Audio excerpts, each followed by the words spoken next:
Voilà, mes amis, bonjour à tous et à toutes, et on va commencer notre groupe Rai.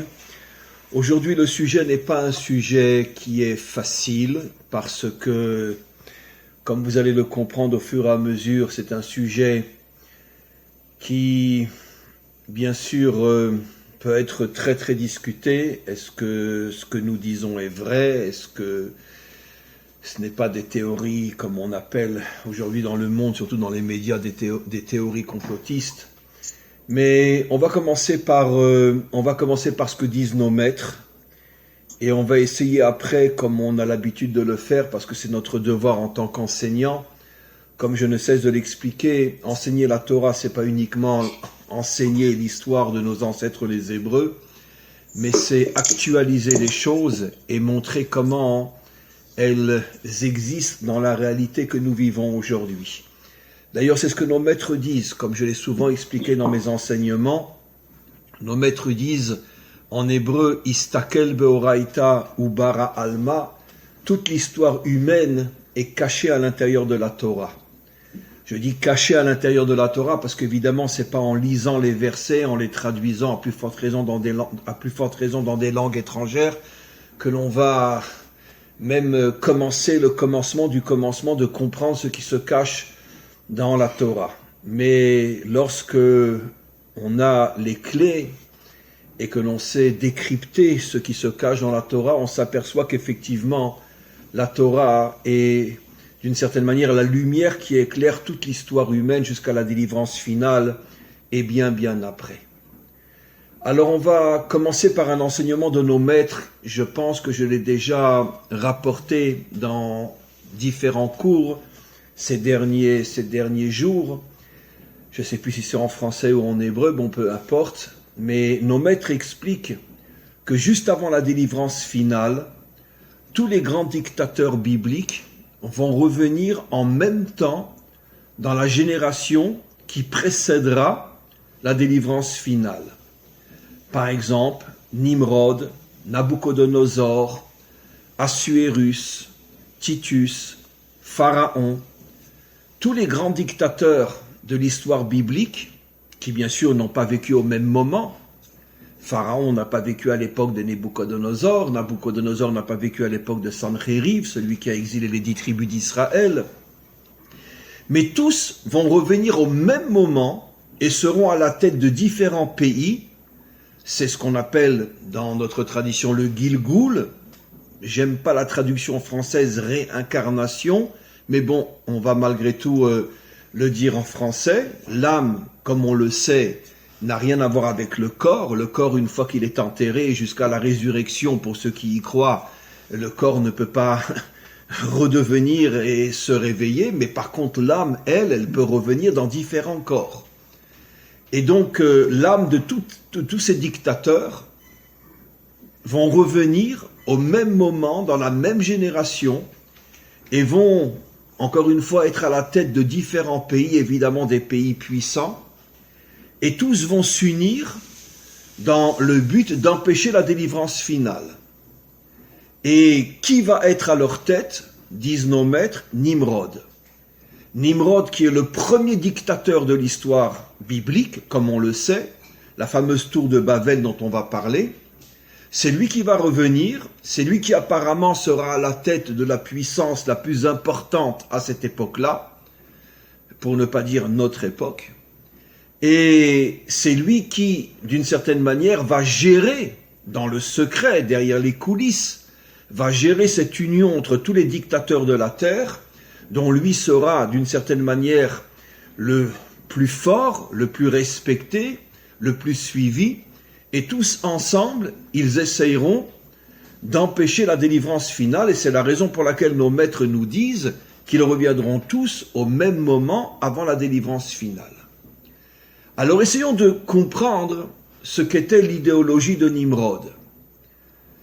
Nimrod, comme la Torah nous le dit, et je vais bien sûr décrypter et interpréter, a d'abord réuni un très grand nombre de peuples d'origines différentes, de religions différentes. Bon, à cette époque-là, tous les peuples étaient idolâtres, mais chacun avait ses idoles, de langues différentes.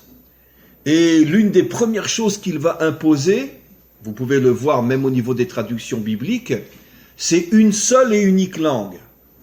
Tout le monde parle la même langue. Nos maîtres, bien sûr, se posent la question, pourquoi?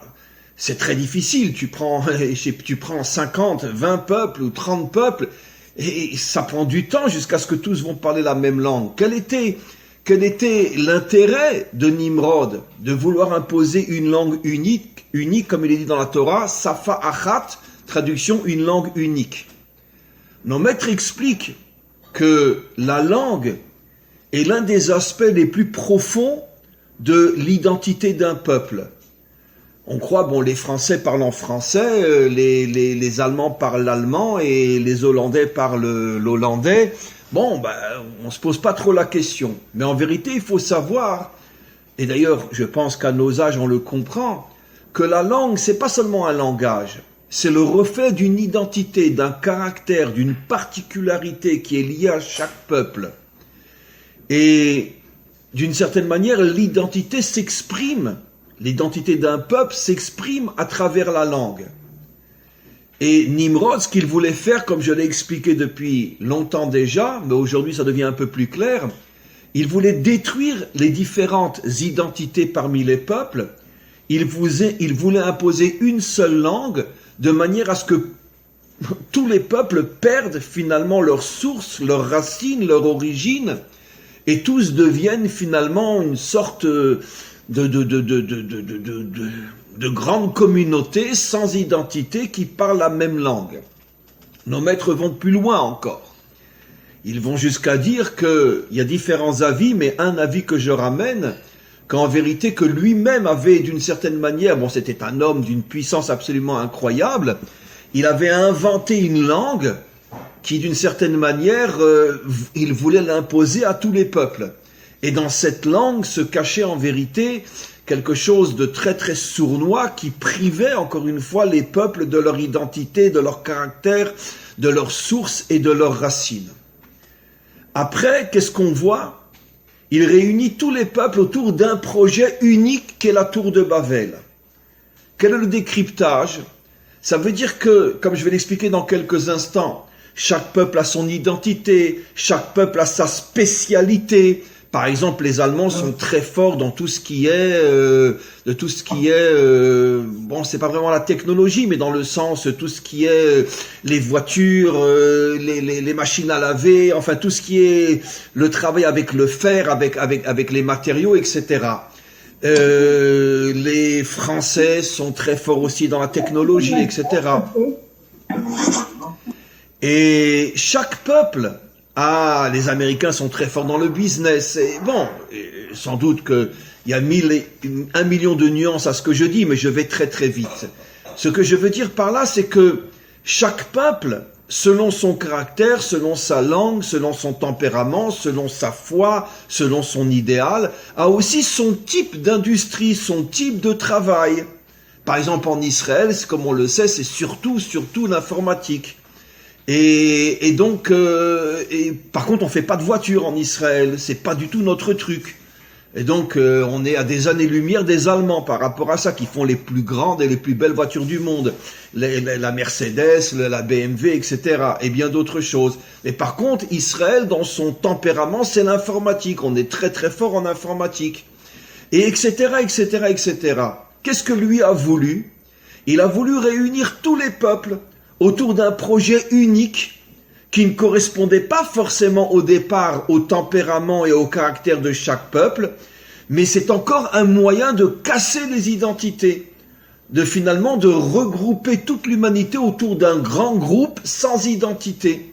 On fait tous le même travail, on construit une tour, alors que c'est pas forcément du tout, on pourrait dire l'activité qui était la mienne en tant que peuple avant que Nimrod s'impose à nous. On a la même langue. Et comment s'appelle cette tour? La tour de Babel. Alors en hébreu, Babel veut dire confusion. On dit en hébreu quand quelqu'un il est très confus, on dit il est méboulbal. Méboulbal, ça veut dire qu'il a perdu la tête. Et cette tour s'appelle la tour de Babel, qui veut dire donc, dont la racine est quelqu'un qui est complètement désorienté, pour bien nous faire comprendre, encore une fois, que tout le projet de Nimrod est encore une fois de casser les peuples, de casser les identités, d'uniformiser le monde autour d'une même langue, d'une même activité, dont lui, bien sûr, était le patron, était le chef. Maintenant, regardez ce que dit le verset au sujet de Nimrod, comme c'est intéressant. On dit de lui, pour regarder en français, il chassait les gens de devant Dieu. Il les chassait de devant Dieu. C'est-à-dire, quand il voyait quelqu'un qui s'approchait de Dieu, hop, il prenait la main et hop, il l'enlevait de devant Dieu. Comme on va chasser une bête dans la forêt, eh ben, on la sort de la forêt, on la sort de son lieu naturel. Et donc, tous ceux qui, d'une manière naturelle, étaient avec Dieu, il les chassait, il les extrayait, il les faisait sortir de leur milieu naturel qui était d'être avec Dieu. Et pourquoi ? En quoi ça complète tout ce que je viens d'expliquer par rapport à la tour de Babel ? Parce que justement, comme on le sait, comme je l'ai souvent expliqué, le vrai Dieu, le Dieu authentique, le premier qu'il trouve, il a gagné parce que ce Dieu-là, il est complètement invisible depuis des millénaires. Le vrai Dieu veut tout sauf l'uniformité. C'est pour ça qu'il a créé 70 peuples, avec 70 langues, avec 70 caractères, avec 70 capacités différentes. C'est la raison pour laquelle, comme je l'ai souvent expliqué, la seule religion au monde qui interdit le prosélytisme, c'est la Torah, par respect des autres peuples qui ont une autre approche, une autre compréhension. Alors évidemment, je ne parle pas de l'idolâtrie, mais dans le monde de la délivrance, les 70 peuples auront chacun leur approche du divin, auront chacun leur manière de parler à Dieu, auront chacun leur sensibilité par rapport à Dieu et par rapport à leur compréhension de la spiritualité. Il n'y aura pas une uniformité, mais il y aura par contre une unité. La différence entre l'unité et l'uniformité, comme j'ai souvent expliqué, l'unité c'est le regroupement des différences, l'uniformité c'est la disparition des différences. Comme un uniforme, on a tous le même uniforme. Il n'y a plus de différence entre nous. Et donc, le vrai Dieu ne veut absolument pas d'un monde, dans lequel tout le monde pense la même chose, dit la même chose, croit de la même manière. Non. Et ça, c'est quelque chose que j'explique constamment, même au moment de la délivrance, quand le Mashiach va se dévoiler. C'est absolument inconcevable d'imaginer que tout le monde aura la même religion. Attention, il n'y aura plus d'idolâtrie dans le monde, il n'y aura plus de fanatisme dans le monde, il n'y aura plus de racisme dans le monde, il n'y aura plus personne qui dira « ma religion est plus grande que la tienne ». Jamais. Mais malgré tout, il y aura 70 approches qui toutes nous dirigent vers le même Dieu, mais chaque chemin reste différent. C'est évident que les Occidentaux n'auront pas la sensibilité spirituelle qu'auront à ce moment-là le monde arabe, ou qu'aura le monde asiatique, ou qu'aura d'autres mondes. C'est évident que les Asiatiques auront une approche qui restera très proche de leur sensibilité asiatique, que les Occidentaux auront leur approche qui est proche du tempérament occidental, pareil pour les Arabes, pareil pour ci, etc. Tout le monde servira le Dieu unique, mais il y aura des chemins très très différents.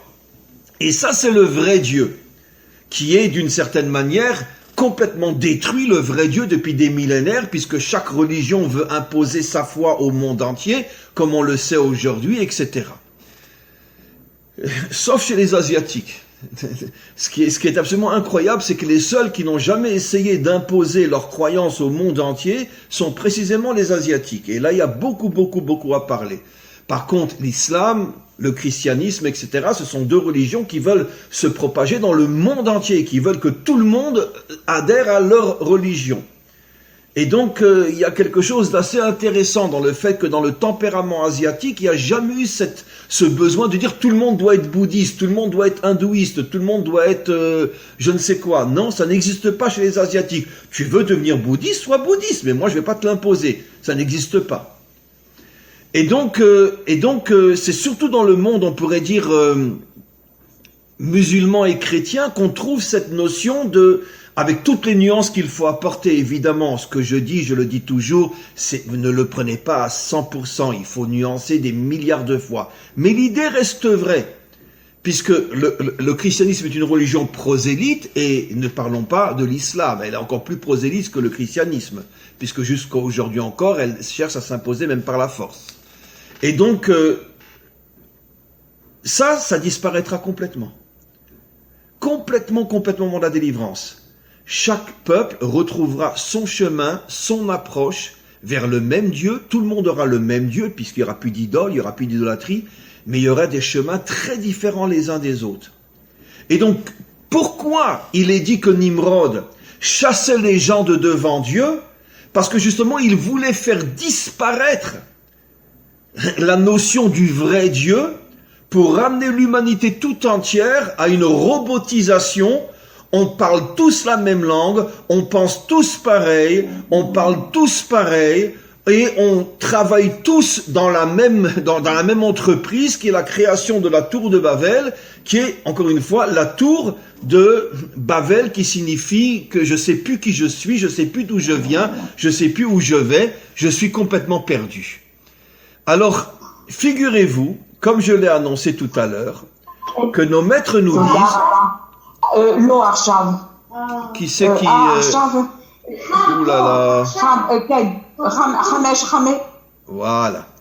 Nos maîtres nous disent que tous ces dictateurs-là, dont Nimrod sera à leur tête, reviendront juste avant la délivrance finale. Pourquoi? Parce qu'il va y avoir ce qu'on appelle un sursaut du mal pour empêcher le retour du bien, qui a disparu depuis des millénaires, une humanité différente mais unie.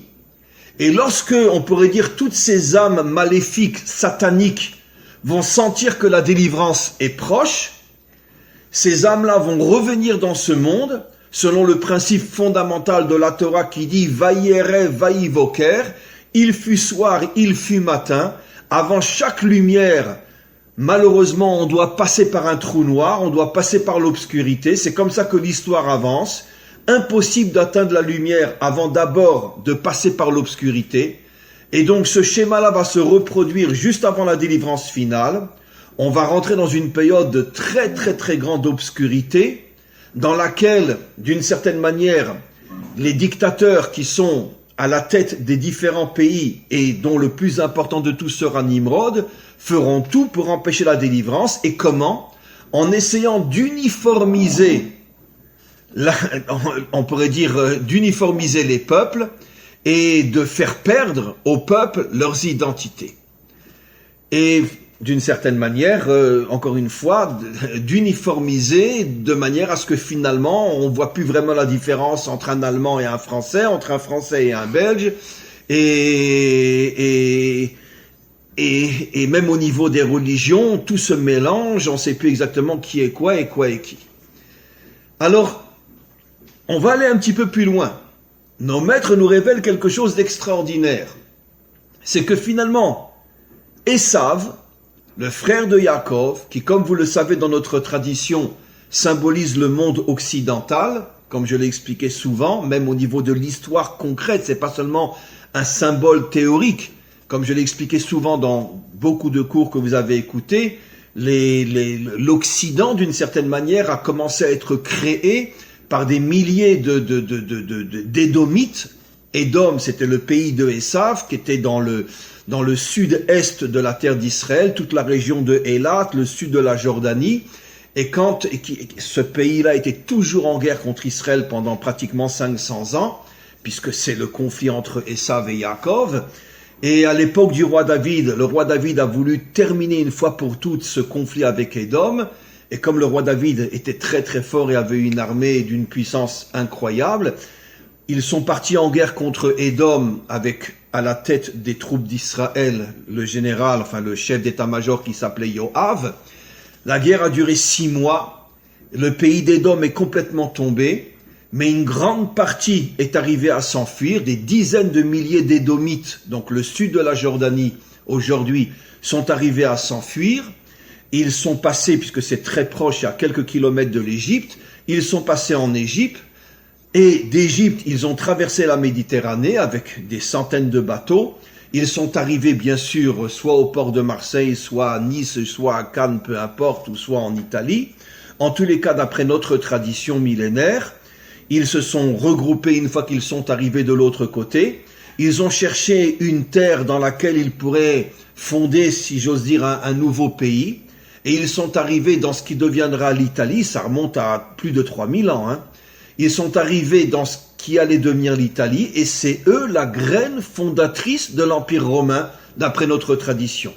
Et comme on le sait, l'Empire romain est le fondateur du monde occidental, donc on comprend pourquoi nos maîtres nous disent que Esav qui a fondé Édom, Édom qui est parti en Italie, qui est devenu Rome, etc., etc., jusqu'au monde occidental d'aujourd'hui. Et qu'est-ce que disent nos maîtres sur Esav?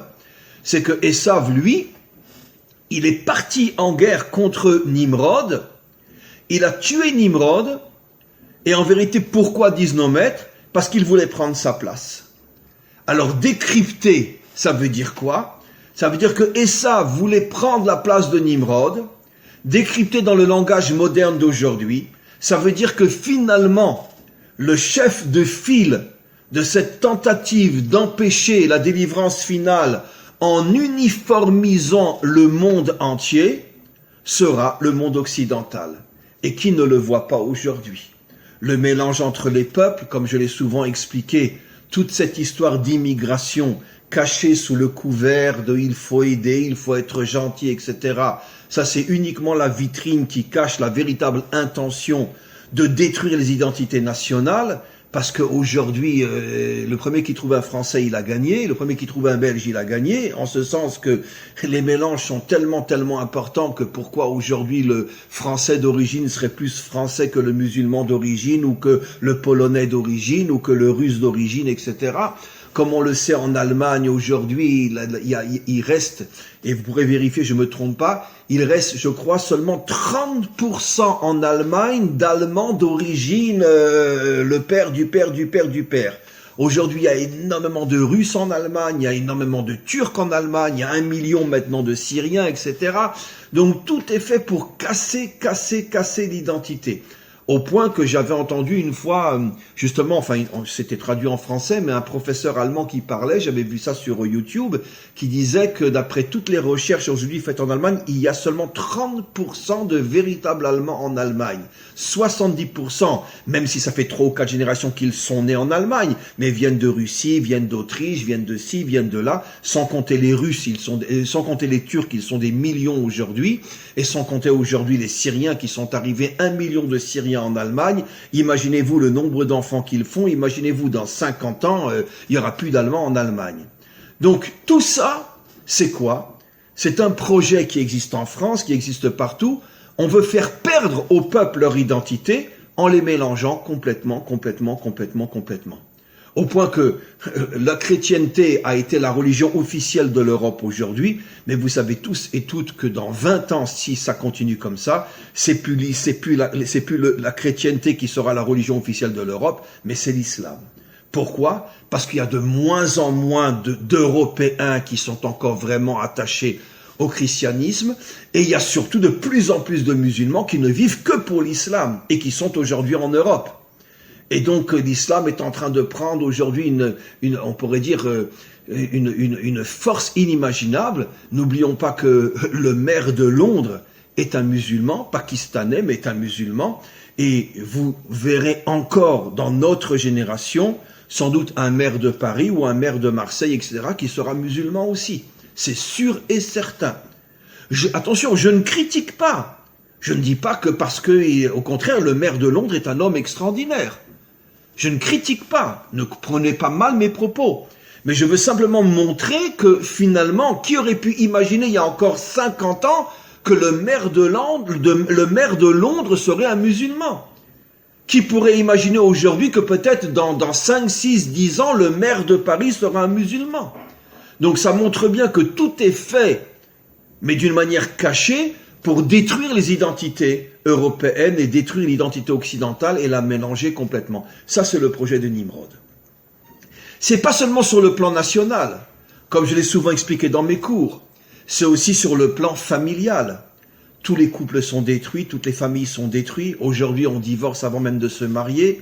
Et quel est le but? Quel est le but? Le but est, excusez-moi, je ne veux vexer personne et toucher personne si jamais il y a parmi vous des gens qui ont traversé ce phénomène. Mais quoi qu'il en soit, comme je dis toujours, c'est pas tellement le divorce qui est grave. En vérité, les vraies victimes d'un divorce, c'est pas le couple. Parce que bon, chacun après refait sa vie et peut-être va trouver mieux. Mais c'est les enfants. Parce que les enfants après ne savent plus qui est leur père et qui est leur mère. Pourquoi ? Parce que quand ils voient leur père remarié avec une autre femme et leur mère remariée avec un autre homme et qu'ils vont chez l'un, ils vont chez l'autre, et ils sont complètement désorientés.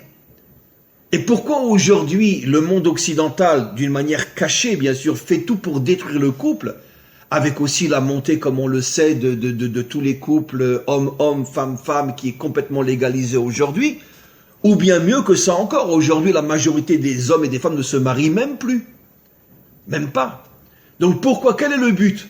De casser le couple, de casser la famille. Pourquoi? Mais pour créer une génération, la génération des enfants, qui sera complètement déstabilisée. Qui est mon père, qui est ma mère, je ne sais pas. Sans compter aujourd'hui toutes les femmes, comme on le sait, il y en a des millions dans le monde, qui se font des enfants avec oui, elles vont acheter de la semence, etc. Et aujourd'hui, c'est des millions de femmes dans le monde occidental qui n'ont même pas, bon, elles ont peut-être un copain, mais c'est pas avec ce copain-là qu'elles vont avoir un enfant. Ça veut dire que l'enfant ne saura jamais qui est vraiment son père. Qu'est-ce qui se cache derrière tout ça? La tour de Babel, Bilboul, déstabiliser complètement le cerveau humain. Je sais plus d'où je viens, je sais plus qui je suis, je sais plus où je vais. Pourquoi? Parce que le principe, il est fondamental. Moins un homme, moins un peuple sait qui il est, et plus il est facile d'avoir la main mise dessus. Voilà comment les choses fonctionnent. Bon, ça, vous n'êtes pas trop triste? Qu'est-ce que vous voulez que je vous dise? Je ne vais pas vous raconter l'histoire de Cendrillon, hein, mais c'est pas facile. Alors, en vérité, mes amis, et là, c'est le point un petit peu douloureux dans lequel je vous autorise avec la plus grande sincérité à ne pas être d'accord avec moi. Parce que, comme je dis toujours, dans un monde où tout le monde est d'accord, c'est le monde de Nimrod, c'est pas un monde d'êtres humains. C'est pour ça que, comme je le dis souvent, comment est appelée l'épouse d'un homme, Ezer Kenegdo, elle l'aide parce qu'elle est justement contre lui. Elle n'est pas là uniquement pour dire oui à tous ses caprices, non, elle est contre lui. Elle a son propre caractère, sa propre indépendance. Et donc, c'est en ce sens que les deux peuvent se construire, parce qu'il y a une opposition. Et donc, vous avez le droit de ne pas être d'accord avec ce que je vais dire, mais je pense qu'aujourd'hui, on est rentré complètement dans cette situation-là.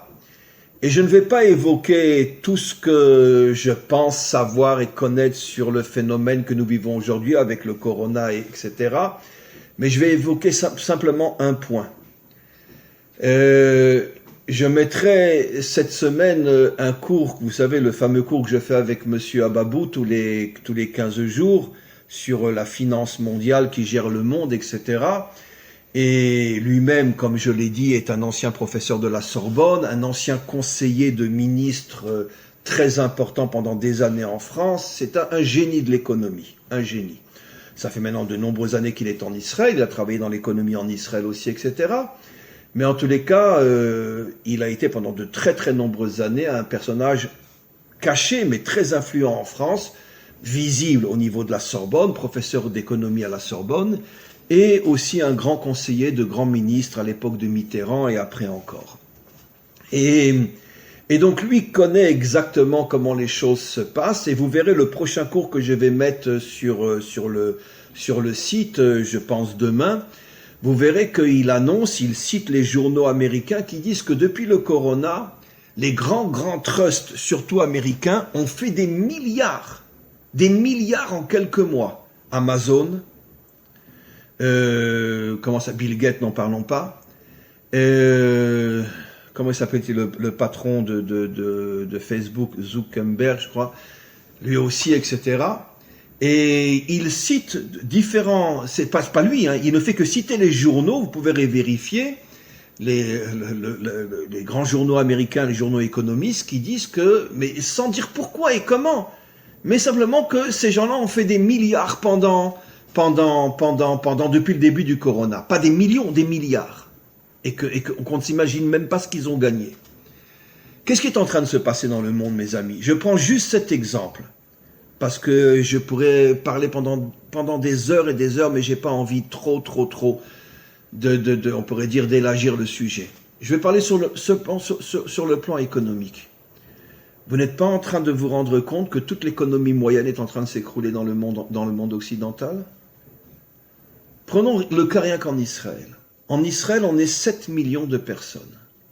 D'accord? Grosso modo. 1,5 million de chômeurs sur 7 millions. C'est quoi le pourcentage? C'est de la folie. Ça n'a jamais existé dans aucun pays. À partir de cet après-midi, à 5 heures de l'après-midi, on rentre nouveau dans un confinement d'1 mois. Tous les magasins seront fermés. Ça veut dire que tout s'écroule. Toute l'économie est en train de s'écrouler. Mais l'économie moyenne, ça veut dire les petits travailleurs, etc. Je prends cet exemple ici parce que je vis ici. Et je pense que chez nous, c'est encore plus fort que partout ailleurs. Parce que comment, dans un pays comme la France où il y a 70 millions de personnes, ça se ressent peut-être moins. Mais en Israël, je veux dire, on est tous les uns à côté des autres. Mais, même en Amérique, d'une certaine manière.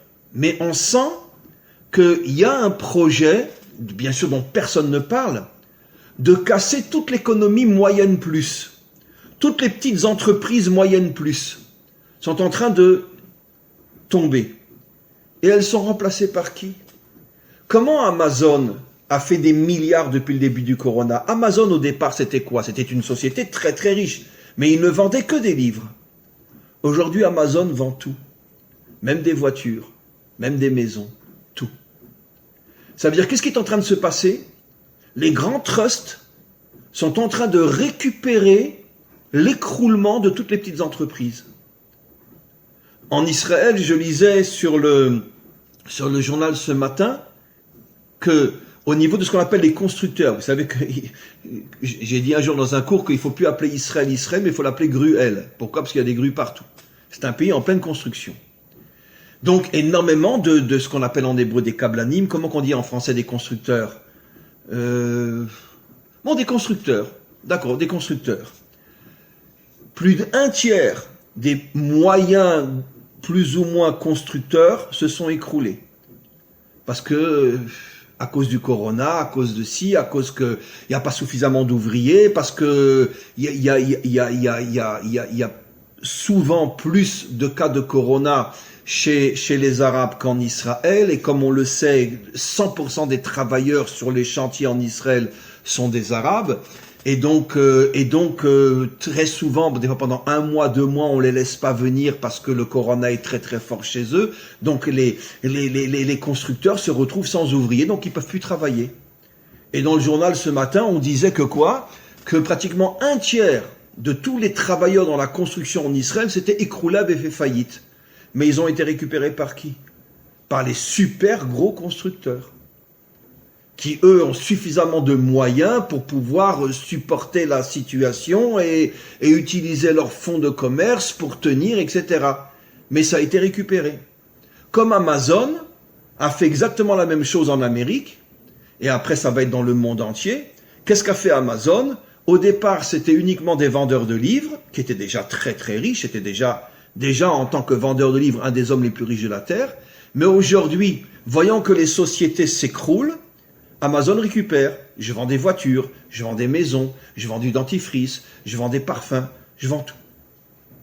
Et comme lui, c'est un trust inimaginable, et qui a derrière lui des milliards, il peut se permettre de tout reprendre. Il rachète les entreprises qui s'écroulent, à des prix, etc. On est en train d'assister aujourd'hui, mes amis, d'accord? Et ne me répondez pas, oui, mais il dit n'importe quoi ce rabbin, mais il est complètement fou, maintenant il y a le vaccin et donc tout va reprendre. Mais non, parce que même si tout le monde se vaccine, ça ne reprendra pas. Et vous verrez que j'ai raison. Et si j'ai tort, je vous autorise à plus jamais m'écouter. Mais comme je suis sûr d'avoir raison, j'ai pas de problème. Qu'est-ce qui va se passer?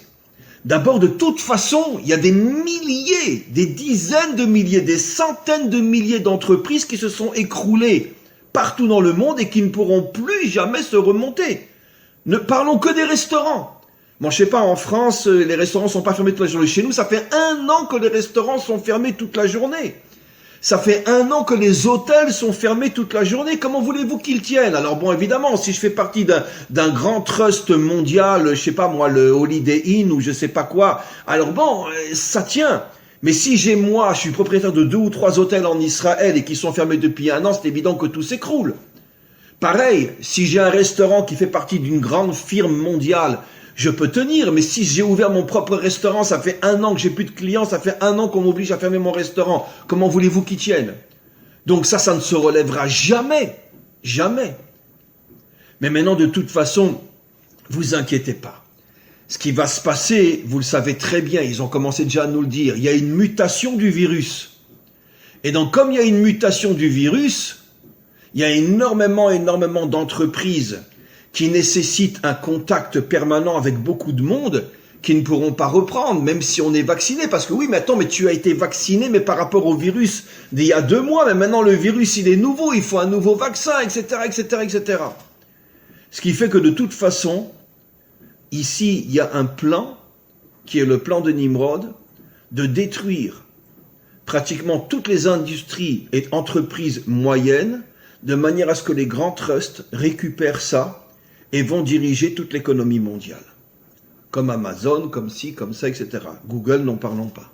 On n'imagine même pas tout ce que Google fait dans le monde aujourd'hui. Et donc, on vit cette époque, mes amis. Je pourrais expliquer encore énormément de choses, mais je voudrais vous laisser la parole. On vit cette époque aujourd'hui. Alors, comment on va s'en sortir? Je continue encore un petit peu. Nos maîtres nous disent qu'à l'époque de Nimrod, il n'y a eu qu'une seule personne qui a eu le courage de partir en guerre contre lui. Comment s'appelait-il? Echad Aya Avraham. Avraham, l'unique. Il est parti tout seul.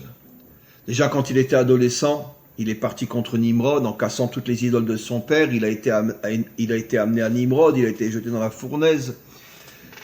Et toute sa vie, il s'est battu contre Nimrod. Vous savez, vous remarquez quand vous lisez la Torah, même traduite en français, que quand les 4 rois, dont l'un des 4 était Nimrod, sont venus se battre du côté de là où habitait Abraham.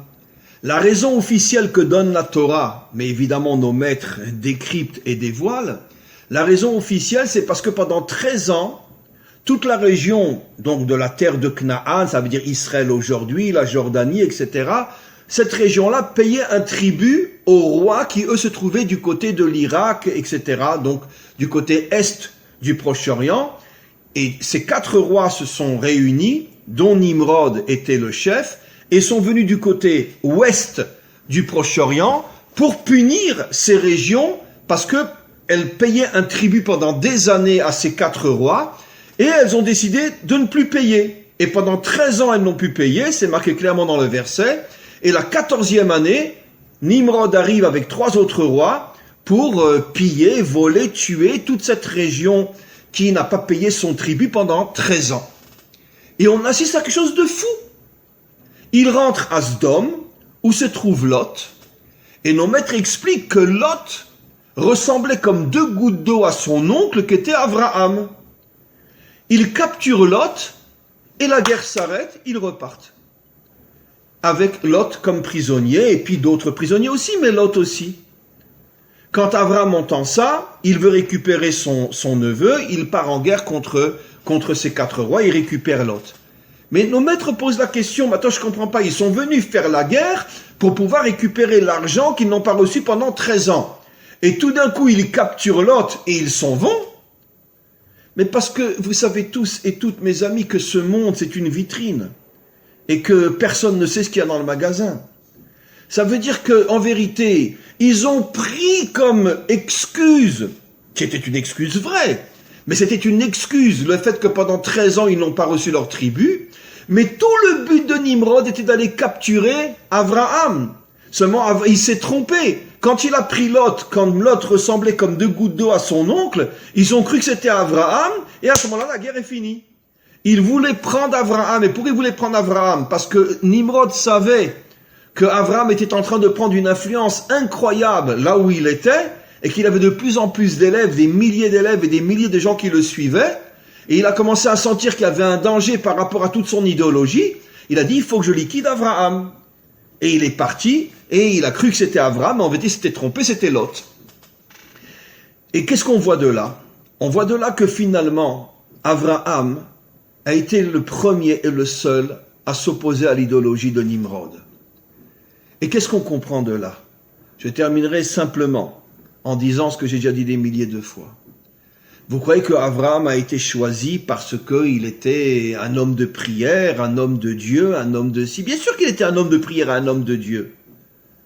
Mais la Torah nous révèle ici la véritable raison pour laquelle Dieu choisit un homme. Parce que c'est un combattant. C'est pas un rêveur. C'est pas un théoricien. C'est pas un religieux. C'est pas quelqu'un qui toute la journée est en train de dire « Bon Dieu, sauve-nous, bon Dieu, sauve-nous, bon Dieu, sauve-nous ». Non. Il prend son épée, il sort, il se met en danger et il se bat. C'est la raison pour laquelle Nimrod a pris Abraham et l'a jeté dans la fournaise. S'il n'y avait pas eu un miracle, il était brûlé vif. Et donc de là, la Torah nous fait comprendre, et c'est ce qui est le plus difficile, et c'est pour ça qu'on attend le Mashiach depuis des millénaires, et c'est pour ça que même pas il téléphone pour dire où il est, on ne sait même pas où il est. Pourquoi? Parce que malheureusement, comme je dis souvent, la religion, et toutes les religions, je parle même du judaïsme, je dis judaïsme, je dis pas Torah, le judaïsme n'a rien à voir avec la Torah. Toutes les religions nous ont transformés en êtres passifs qui attendons que Dieu fasse tout le travail pour nous. Et ça, c'est le grand problème des religions. Le grand problème des religions, c'est qu'elles nous ont affaiblis. Elles nous ont fait rentrer dans une illusion qui est « mais si je crois en Dieu, Dieu va m'aider ». Non! Dieu n'a choisi Abraham parce que Abraham avait le courage de se battre clairement, visiblement, sur le terrain contre Nimrod. Il a eu le courage de dénoncer tout le projet satanique de Nimrod qui voulait transformer l'humanité en esclave de son propre profit. Comme aujourd'hui les grands trusts sont en train d'essayer de le faire. Et il est sorti en guerre contre ça. Et c'est pour ça que Hachem a été à ses côtés, qu'il a été protégé et qu'il a pu continuer son travail. Aujourd'hui, mes amis, je ne rentrerai pas dans les détails et je vous laisse la parole. Mais il faut comprendre qu'on est dans une situation qui n'est pas évidente, qui n'est pas facile. Plus on baisse la tête parce qu'on est complètement laïque, ou plus on lève la tête vers le ciel parce qu'on est complètement religieux, dans les deux cas, on rend service à Nimrod. Parce que dans les deux cas, on ne fait rien pour empêcher ce qui est en train de se passer d'arriver à sa fin. Et donc il faut qu'il y ait de plus en plus d'hommes et de femmes qui se réveillent dans le monde et qui prennent conscience de la difficulté dans laquelle nous nous trouvons, et pas seulement encore une fois au niveau théorique, mais au niveau pratique. Et avec l'aide du Maître du Monde, c'est ce groupe d'hommes et de femmes qui auront le courage de prendre des risques pour s'opposer au mal. C'est ce groupe-là qui enfantera le Mashiach, comme on le sait que nos maîtres comparent la venue du Mashiach à une naissance, donc il lui faut un ventre, et ce ventre, ça sera ce groupe d'hommes et de femmes qui auront le courage de dénoncer toute l'idéologie satanique qui est en train d'essayer de prendre le dessus sur ce monde. Et quand on arrivera à le faire, à ce moment-là, on enfantera le Mashiach. Et puis après, vous imaginez, on va tous danser, main dans la main, ça va être extraordinaire. On mangera des bonnes choses, non? Non? Alors, bon, vous avez des questions? Voilà. Mes amis, Oui. alors, Oui, qui c'est? J'ai une question. Chez qui? Levez la main, je ne vois pas qui c'est. Ah, très bien, Marc. Oui. J'ai une question. Il y a quelque chose que je comprends pas avec Israël, c'est que Netanyahou a fait énormément pour que le pays devienne une puissance économique de premier plan, notamment avec la classe moyenne qui a été portée pendant des années. Comment est-ce que ça se fait qu'aujourd'hui, enfin depuis un an, il enfonce toute la classe moyenne pour mettre tout le monde au chômage? Quelle est l'explication? Qu'est-ce qui inspire de tels choix? Bon, alors, comme je vais le dire à moitié en plaisantant, comme je tiens à ma vie, je ne vais pas vous dire la vérité vraie. Mais je répondrai d'une manière extrêmement nuancée. La vraie réponse, je ne peux pas vous la donner. Parce que ce cours va être écouté et je voudrais vivre encore un petit peu. Mais je pense que quand un homme est trop longtemps au pouvoir, il perd la tête. Et on a eu un autre exemple très célèbre dans notre pays, un homme fabuleux, extraordinaire, l'un des plus grands combattants d'Israël, qui était Sharon. Sharon, combien de fois il a risqué sa vie pour notre peuple? Pendant la guerre de Kippour, il a pris une poignée d'hommes, il a traversé le canal de Suez, alors qu'il avait 9 chances sur 10 d'être massacré. Et il a contourné l'armée égyptienne, et c'est comme ça que finalement on a gagné la guerre. Qu'est-ce qu'il n'a pas fait Sharon? Sharon, c'est pratiquement à 90% lui qui a lancé l'installation ce qu'on appelle les villages juifs en Judée et Samarie, etc. Qu'est-ce qu'il n'a pas fait? Et comment qu'il a terminé sa vie, Sharon? En détruisant le Gush Katif. Ça veut dire que toute cette installation qu'il y avait dans une partie de la bande de Gaza, où il n'y avait pas d'Arabes du tout, ça veut dire que ce n'est pas des Arabes qu'on a déplacés, c'était toute une partie qui était un désert, dans lequel sont partis s'installer des milliers de Juifs, un désert où il n'y avait pas d'Arabes, il n'y avait rien, et après est devenu un petit paradis en quelques années où la tomate chérie, elle vient du Gush Katif. La tomate chérie a été inventée dans le Gush Katif. 99% des gens ne le savent pas. La petite tomate chérie, elle a été inventée là-bas. Alors que c'était un désert de sable pendant des siècles. Il pleuvait jamais dans le Gush Katif. Et il y avait quelques ouvriers arabes qui venaient aider dans la culture des terres, etc. Et moi, je l'ai entendu mes propres oreilles quand j'allais des fois dans le Gush Katif. Les Arabes disaient qu'il pleuvait jamais dans cette région. Et depuis que les Juifs s'étaient installés là-bas, ils recommençaient de temps en temps, une fois tous les 50 ans, mais un peu de pluie quand même. Et donc, qu'est-ce que je veux dire par là? Se sont installés là-bas des dizaines de milliers de Juifs. Lui qui, toute sa vie, a travaillé pour la construction de l'installation des Juifs en Judée et Samarie, qui a risqué en tant que soldat 100 000 fois sa vie, qui a été blessé je ne sais combien de fois, à la fin de sa vie, il détruit le Gush Katif. Qu'est-ce que je veux dire par là? Je pense que c'est un phénomène, encore une fois, je ne donne pas toute la réponse, cher ami, mais cette réponse est juste aussi. Je pense qu'il y a un phénomène qui est classique dans le monde entier. Lorsqu'un homme s'acharne à vouloir rester au pouvoir, ça finit par lui monter à la tête et il perd la tête. Netanyahou a 70 ans. Il a commencé à rentrer en politique quand il avait 20 et quelques années. Il a été ambassadeur d'Israël à l'ONU, etc. Pas à l'ONU, si à l'ONU, bien sûr, à New York. Et puis bon, il a été je ne sais combien de fois ministre. Il a été plusieurs fois, président de l'État d'Israël. Mais il a 70 ans aujourd'hui. Et je pense que c'est un phénomène que l'on voit dans le monde entier. Un homme peut être au pouvoir 5 ans, 10 ans, parce que qu'est-ce qui se passe? Il y a tellement de soucis, tellement d'épreuves, surtout diriger un pays comme Israël. C'est tellement dur, il finit par péter un câble. Et après faire du n'importe quoi. Ce que je dis encore une fois, cher Marc, est de loin pas la seule réponse possible. Mais c'est celle que je préfère donner pour ne pas aller trop loin, mais qui est juste aussi. Il est resté trop longtemps au pouvoir. Ça fait pratiquement plus de 20 ans qu'il, plus ou moins, il dirige l'État d'Israël. C'est trop. Surtout quand tu atteins l'âge de 70 ans. Et donc, ça finit par tous les soucis, tous les tracas, surtout que n'oublions pas que bon, il y a toute la gauche qui est contre lui, et toutes les semaines, il y a des manifestations contre lui, comme vous le savez, sans compter les procès qu'il a sur le dos, etc. Et il finit par péter un câble et il perd le contrôle. C'est l'une des explications possibles à ce qui se passe aujourd'hui. Comment un homme qui effectivement, moi toute ma vie j'ai voté pour lui, mais c'est fini. Même si on me donne 1 million d'euros, je ne vote pas pour lui aujourd'hui. Pourquoi? Et c'est sérieux, même 1 million d'euros, je ne vote pas pour lui. Pourquoi? Parce que je dis, il a fait son temps. Rentre à la maison, occupe-toi de ta femme et tes enfants, tu as 70 ans. Alors, comme il s'acharne à vouloir garder le pouvoir, automatiquement, je pense qu'il y a quelque chose qui a pété en lui et que ça devient du n'importe quoi. au point qu'aujourd'hui, la situation économique du pays est catastrophique. Pas au niveau des startups, pas au niveau de l'informatique, ça veut dire pas au niveau on pourrait dire des sources qui rapportent à l'État de l'argent, mais au niveau du citoyen, c'est catastrophique ce qui se passe aujourd'hui. Là, ils vont fermer à partir de 5 heures aujourd'hui, ils ferment tous les magasins du pays, sauf ceux de la nourriture.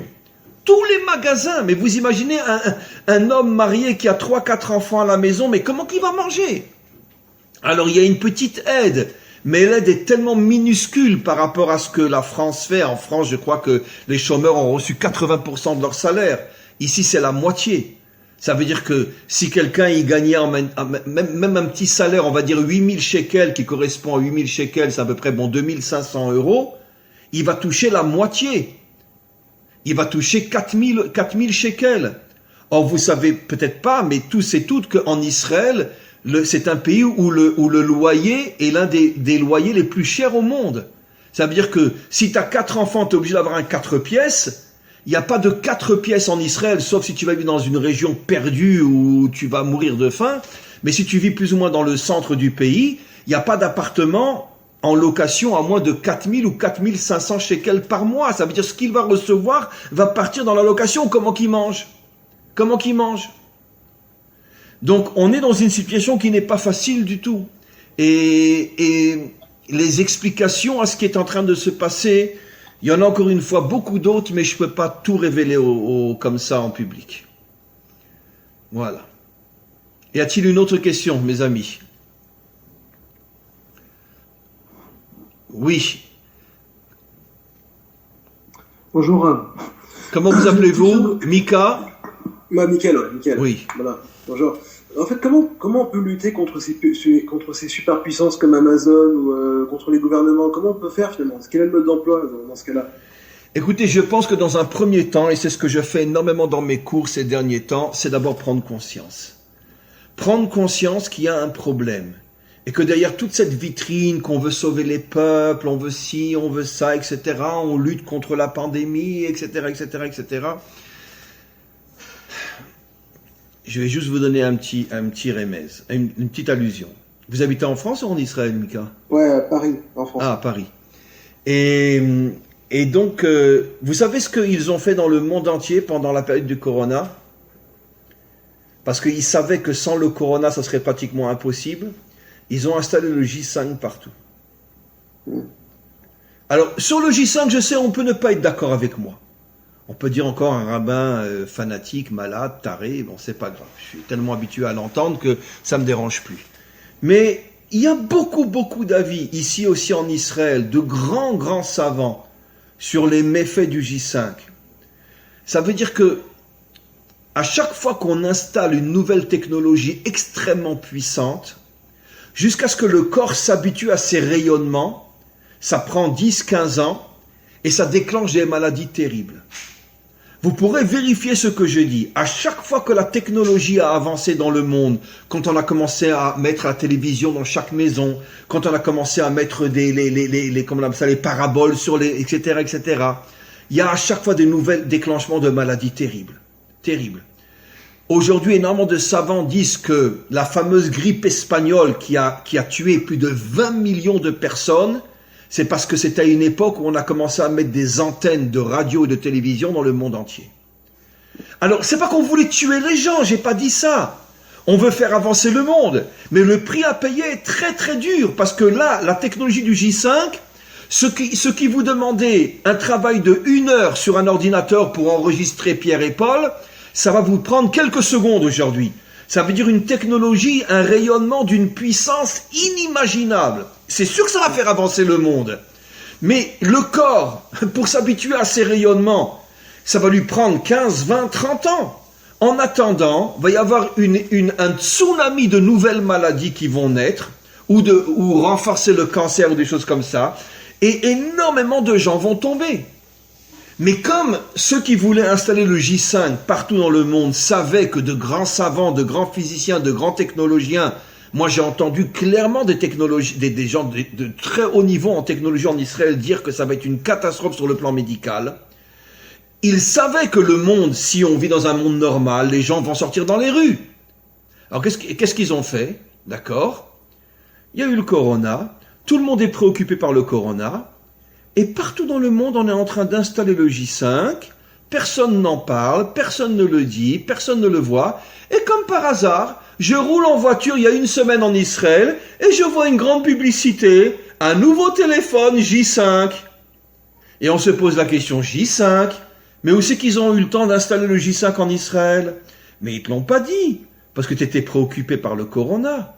Et en attendant, ils ont pu installer le J5 comme en France, comme partout. En France, vous avez des J5 partout, dans le monde entier. Et puis maintenant, ils vont commencer à le lancer. Vous comprenez? Donc, ce que j'explique, c'est qu'il faut qu'on arrive une fois pour toutes à prendre conscience qu'on n'est pas dans un monde facile. On n'a jamais été dans un monde facile. Mais je pense qu'aujourd'hui, on rentre dans un monde peut-être plus difficile encore que dans toute l'histoire humaine. Pas forcément au niveau de massacre, au niveau de mort. C'est pas forcément, je vais dire quelque chose qui va vous choquer énormément. Mais peut-être qu'une guerre est moins dangereuse que ce qui se passe aujourd'hui. Parce qu'aujourd'hui... Parce que la guerre, c'est plus visible. La guerre, c'est visible. Mais là, tout se passe dans le secret. Et on ne sait pas ce qui est en train de se préparer. Comprenez? Et aujourd'hui, comme le monde est devenu un petit village, et puisqu'aujourd'hui, grâce à Internet et tout, le monde c'est un village, donc on ne sait pas ce qui est en train de se passer. Donc je pense, si vous voulez, que notre premier travail aujourd'hui, c'est de prendre conscience qu'ils sont en train de se ficher de nous.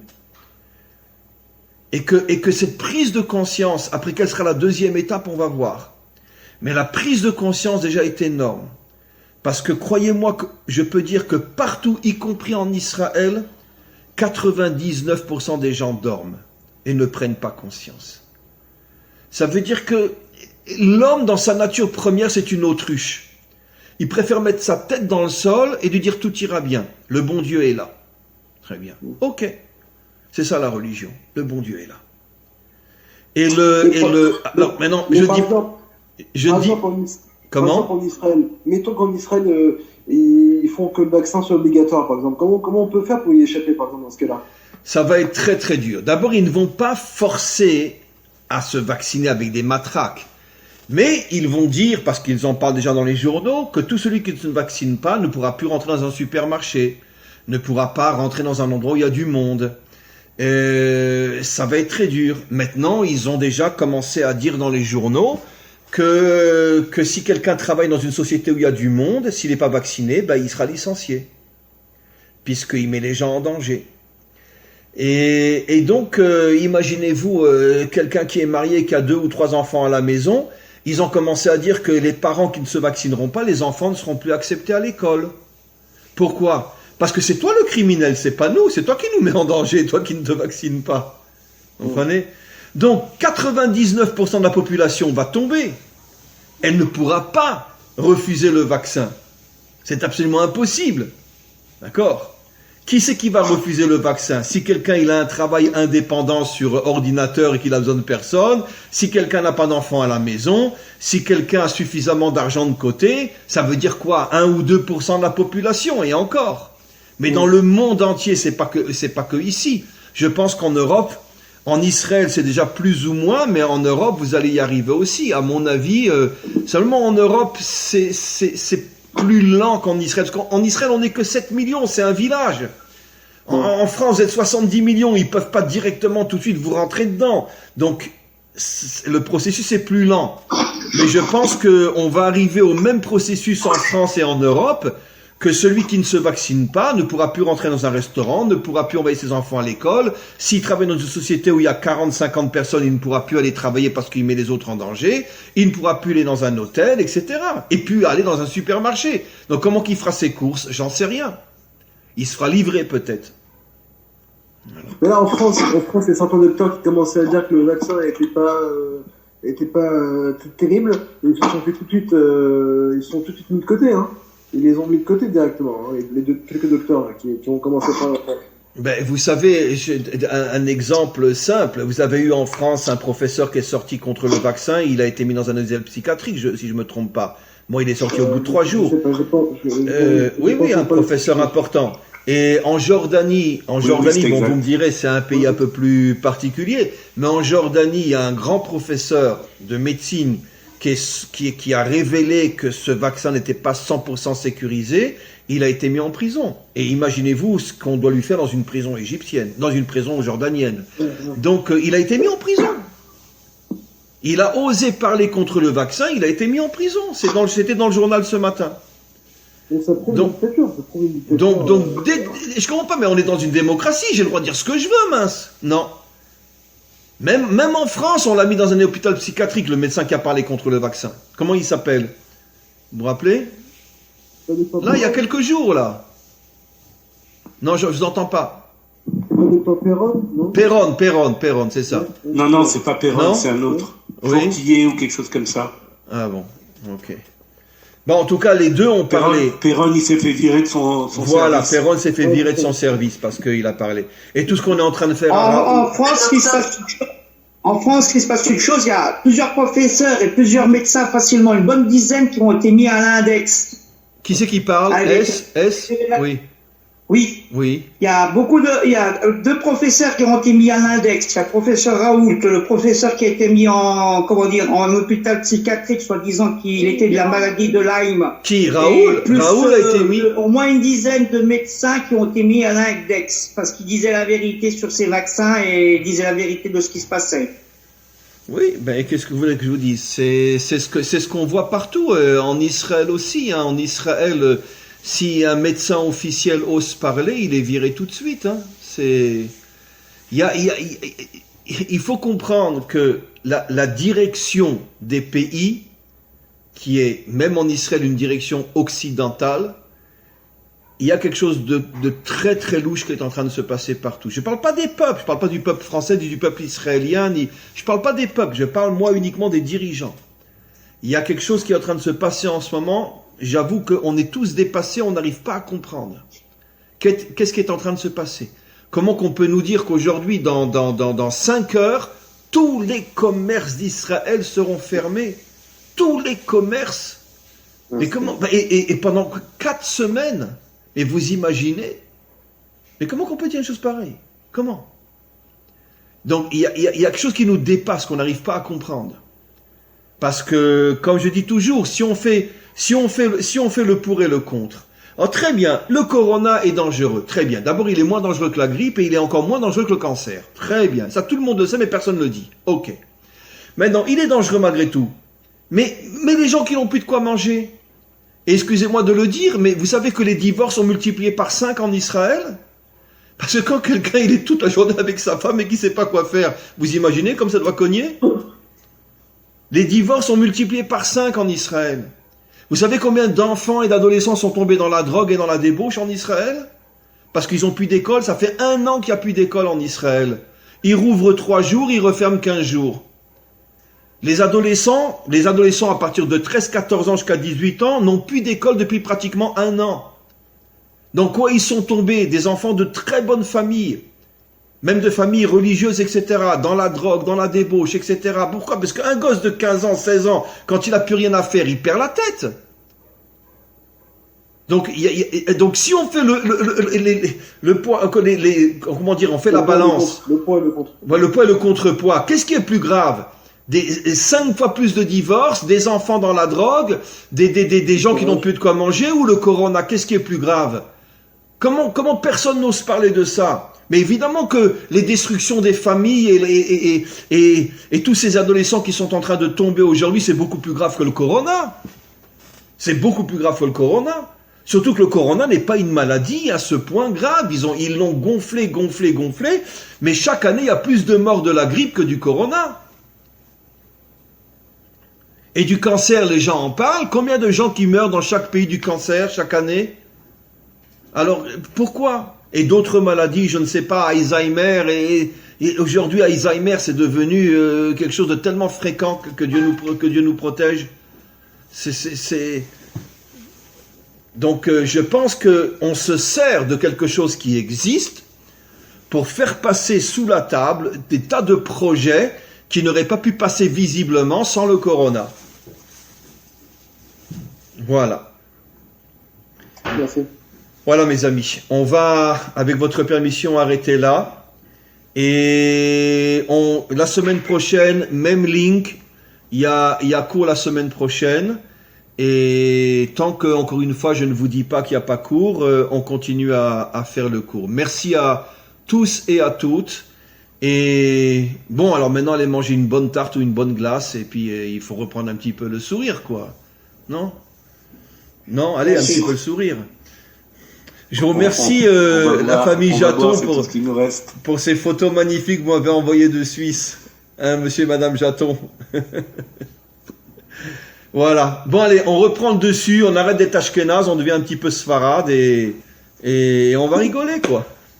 Non, quand je dis ashkénaze sfarade, parce que les ashkénazes, c'est les juifs de Russie, alors ils sont... Et les sfarades, c'est les juifs d'Afrique du Nord, donc ils sont joyeux, etc. Donc... le cours était un cours ashkénaze, maintenant on va redevenir sfarade.